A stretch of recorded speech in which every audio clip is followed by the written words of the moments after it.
Chapter 8 The Rainbow Serpent. The mother kangaroo bounded out of the trees. She landed 10 feet away from Jack, Annie, Teddy, and Joey. They all were still for a moment, as if they were holding their breath. Then Joey tried to jump out of Jack's backpack. "Hold on," said Jack. He put his pack on the ground. The little kangaroo leaped out. He leaped again, then again, and dived head first into his mother's pouch. Joey turned himself over inside the pouch. Then he peeked out at Jack and Annie. "Yay!" said Jack and Annie together. They laughed and clapped with relief. "He looks happy to be home," said Annie. "His mother looks happy too," said Jack. The mother kangaroo was gazing down at her Joey. She patted his head with her small paws. Then she looked at Jack and Annie with soft eyes.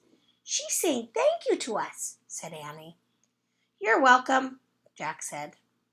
"It was no problem," Annie told the kangaroo. "You have a great Joey." The kangaroo gave a little nod. Then she bent over and used a front paw to pick up a small piece of bark from the wet grass. The kangaroo held the piece of bark out to Jack and Annie. Jack took it from her. "Oh, man," he whispered. "It's our gift from a kangaroo." The kangaroo then sprang into the air. She bounded gracefully away through the charred forest. "Thanks," called Jack. "Bye," called Annie. "Good luck." "Arf, arf," Teddy barked. The rain stopped as Jack studied the piece of bark. There was a tiny painting on it. It was just like the snake painting in the cave. "I wonder what that snake means," said Jack. Jack opened the wet cover of the Australia book. He carefully turned to the damp pages. He found a picture of the snake painting. "Listen," said Jack. He read, "The first people of Australia are called Aborigines. They have lived there for 40,000 years. Their myths take place in a time they call Dreamtime. In Dreamtime, there is a rainbow serpent who sends life-giving rain. Aborigine artists paint the rainbow serpent on cave walls or on pieces of bark. In special ceremonies, they sometimes honor the rainbow serpent by painting their handprints on the magic snake." "See," said Annie, "that explains everything." "Explains what?" said Jack. "We put our hands on the painting of the rainbow serpent," she said. "It was like a special ceremony, so the rainbow serpent sent the rain to put out the wildfire." "Arf!" Teddy barked. Jack frowned. "But it's not a real creature," he said. "It's in dream time, not real time." Annie smiled. "Then how do you explain that?" she said. She pointed to the sky. The rain clouds were gone. The sun had come back out. A rainbow curved across the blue Australian sky.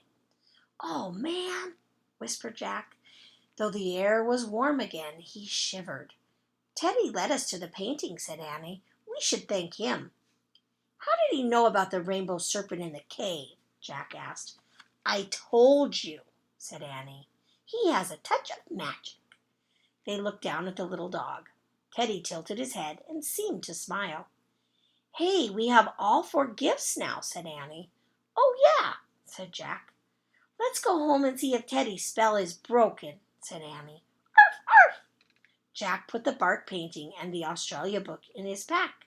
Then they all headed through the wet, steamy forest into the direction of the treehouse. "I hope the treehouse didn't get burned," he said. They went past the clearing, past the gum trees and bushes. The treehouse was waiting for them. "It's still here," said Annie. She grabbed the rope ladder and started up. Jack put Teddy in his pack and followed. Inside the treehouse, Teddy wiggled out. He pawed the Pennsylvania book. "Arf, arf." Okay, said Jack. He pointed at the picture of Frog Creek Woods. "I wish we could go there." "Over the rainbow," said Annie, and the wind started to blow. The treehouse started to spin. It spun faster and faster. Then everything was still, absolutely still. Tune in next time for Chapter 9.